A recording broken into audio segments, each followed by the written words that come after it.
Beralik informasi lainnya pemirsa, Komisi 6 DPR RI mempertanyakan kondisi ibu kota Nusantara yang hingga saat ini masih sepi investasi asing. Komisi 6 menilai hingga saat ini investasi di IKN hanya mengandalkan dari dana APBN semata. Komisi 6 DPR RI mempertanyakan kondisi ibu kota Nusantara yang hingga saat ini masih sepi investasi asing. Padahal pemerintah melalui Kementerian Investasi sangat yakin IKN akan menjadi magnet bagi investasi asing. Selain sepinya minat investasi asing, investasi swasta di IKN pun jumlahnya masih sangat terbatas. Menurut anggota Komisi 6 DPR RI Haris Turino, hingga saat ini investasi di IKN hanya mengandalkan dari dana APBN semata.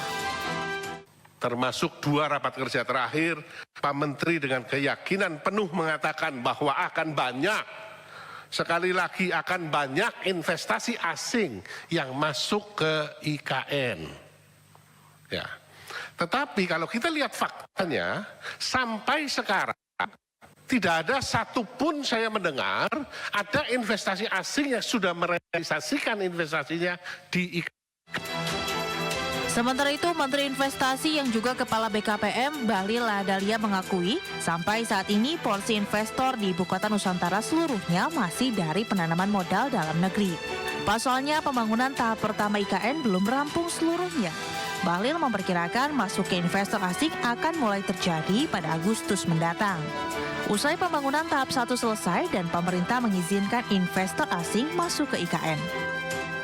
Jadi kalau ditanya apakah investasi di IKN itu ada atau tidak, ada semuanya dari PMDN untuk sementara. Aslinya kapan? Mereka sudah melakukan komunikasi dengan kita kapan mereka bisa memulai.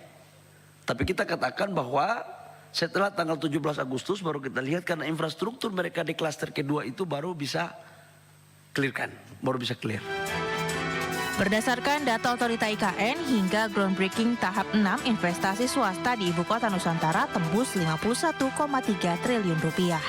Dari Jakarta, Tim Liputan, iDex Channel.